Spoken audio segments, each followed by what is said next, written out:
नमस्कार दोस्तों, जय जोहार। मैं कौशल तिवारी और बिहनिया संध्या में आपका स्वागत है। छत्तीसगढ़ में होने वाले एकमात्र उपचुनाव रायपुर दक्षिण की सीट कांग्रेस के लिए इस बार भी रेगिस्तान शामिल हुई।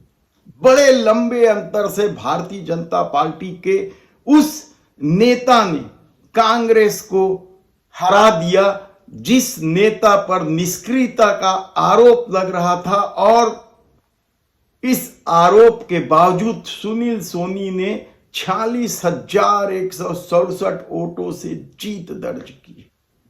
हालांकि कुछ लोग इसका श्रेय बृजमोहन अग्रवाल को दे रहे हैं, लेकिन इस जीत ने सुनील सोनी का रुतबा बढ़ा दिया, क्योंकि लोकसभा चुनाव में भी सुनील सोनी ने इसी तरीके से लगभग 4 लाख वोटों के अंतर से जीत हासिल की थी।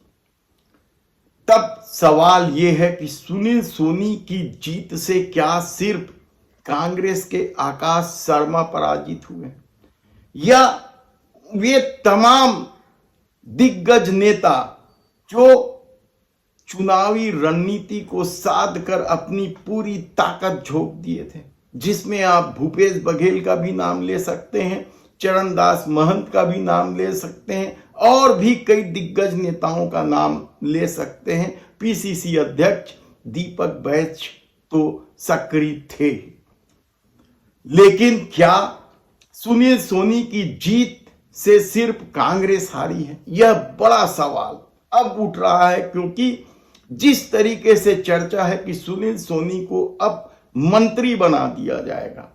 दरअसल विष्णुदेव साय की सरकार में वो मंत्री पद खाली है और इसे लेकर ही लंबे समय से कवायद चल रही थी। कई दिग्गज नेता लगे हुए थे, सबके अपने अपने प्रभाव और रमन सरकार में मंत्री रहे हैं, जिसमें आप रायपुर पश्चिम के विधायक राजेश मूणत का भी नाम ले सकते हैं। लेकिन सुनील सोनी की जीत राजेश मूणत की जीत से भारी है।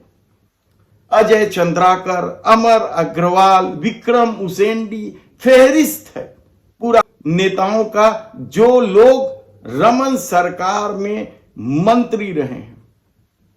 ऐसे में सुनील सोनी को मंत्री बनाने के लिए क्या बृजमोहन अग्रवाल पूरी ताकत लगा देंगे? निश्चित ही, क्योंकि जिस ढंग से बृजमोहन अग्रवाल को किनारे लगाने की कोशिश हुई है, उसके बाद उन्होंने सुनील सोनी को टिकट ही नहीं दिलाया, बल्कि अब कहा जा रहा है कि मंत्री बनाने में पूरी ताकत झोंक देंगे।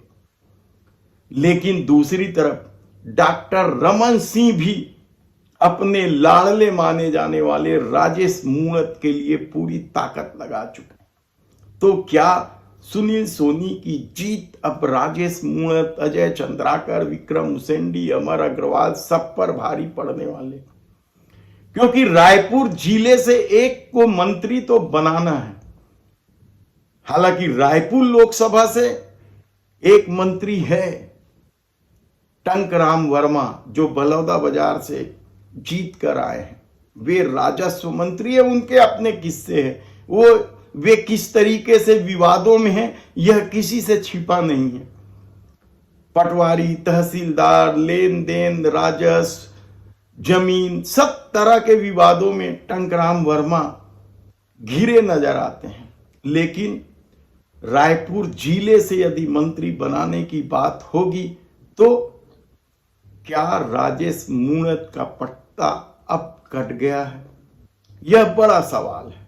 और कहा जा रहा है कि जिस तरह की राजनीति चल रही है, उसमें डॉक्टर रमन सिंह की कितनी चल रही है, इसे लेकर भी कई तरह के सवाल हैं। ऐसे में सुनील सोनी का क्या मंत्री बनना तय हो गया है? ये एक बड़ा सवाल है। हालांकि जिस तरीके से विष्णुदेव साय की सरकार चल रही है और तरीके से मंत्री पद वितरित किए गए हैं, उसमें पुराने दिग्गजों के लिए कहीं कोई स्थान नहीं है। हालांकि राम विचार नेताम पुराने दिग्गजों में गिने जाते हैं जो मंत्री हैं, और हाल में ही उनका एक्सीडेंट भी हुआ था कवर्धा से लौटते समय बेमेतरा के पास। अब वे पूरी तरीके से स्वस्थ हैं।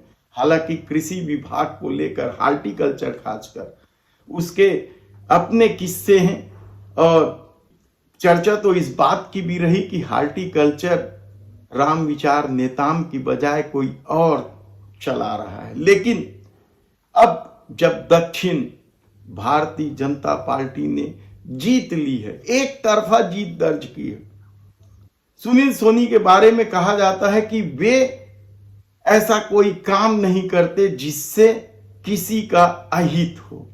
ऐसी परिस्थिति में अब क्या बृजमोहन अग्रवाल और डॉक्टर रमन सिंह में वर्चस्व की लड़ाई तेज हो जाएगी?